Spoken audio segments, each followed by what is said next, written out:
So at the beginning stages of vocal development, most singers have closing muscles that are very strong. And that's just physiologically how it is, because we use those exhalation closing muscles when we're breathing, when we're lifting things that are heavy and doing a lot of physiological things.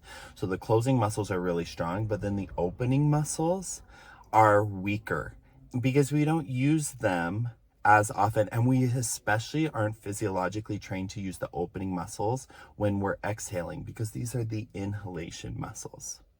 What has to happen is that we've got these closing muscles and we have to learn how to relax them a little bit at a time. This is where the ease comes in, finding a little bit of ease.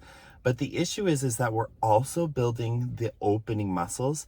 We have to build strength and stamina in these muscles a little bit of time, and this doesn't feel easeful.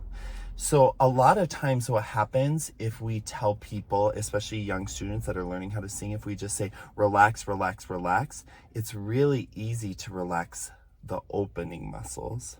But these muscles are much harder to relax because of the physiological uses that we use them for. And it is hard for young students, uncoordinated students, to be able to differentiate which muscles they need to relax. It's like an Olympic sprinter. If you watch them in slow motion, their faces are bouncing and they know how to engage certain muscles and relax other muscles, and they do it in this really coordinated, efficient way. But if you just tell a beginning runner, just relax, relax, relax, their arms might droop, or like their legs won't engage in the way that they need to do.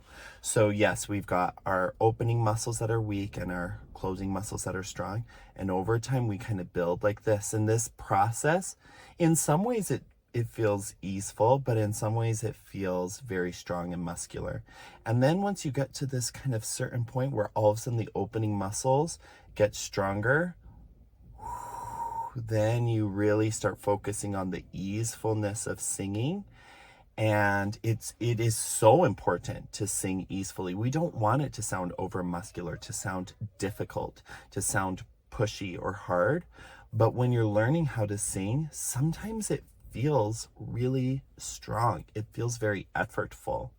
And that doesn't mean that it's bad. It doesn't mean that you're over singing or over pushing. And as we'll hear in some recordings here, the singers who focus too much on relax, relax, relax at the beginning tend to undersing with their opening muscles. And then over time, when they're trying to sing over an orchestra, or they're in a big situation where they're trying to project, then they end up engaging the closing muscles even more. And that's when they sound pushing, and that's when they sound like they're having a hard time projecting over an orchestra. It's because they focused so much on singing easefully before they developed their muscles. And after they developed their muscle and they have gotten these muscles to relax to a certain point, all of a sudden it's like, oh, now this feels so much more easeful. And yes, they can still use the closing muscles. They still have to for physiological reasons, but they can do it in a coordinated and efficient way. Easefulness of the closing muscles and a strong, coordinated, engaged effort with their opening muscles.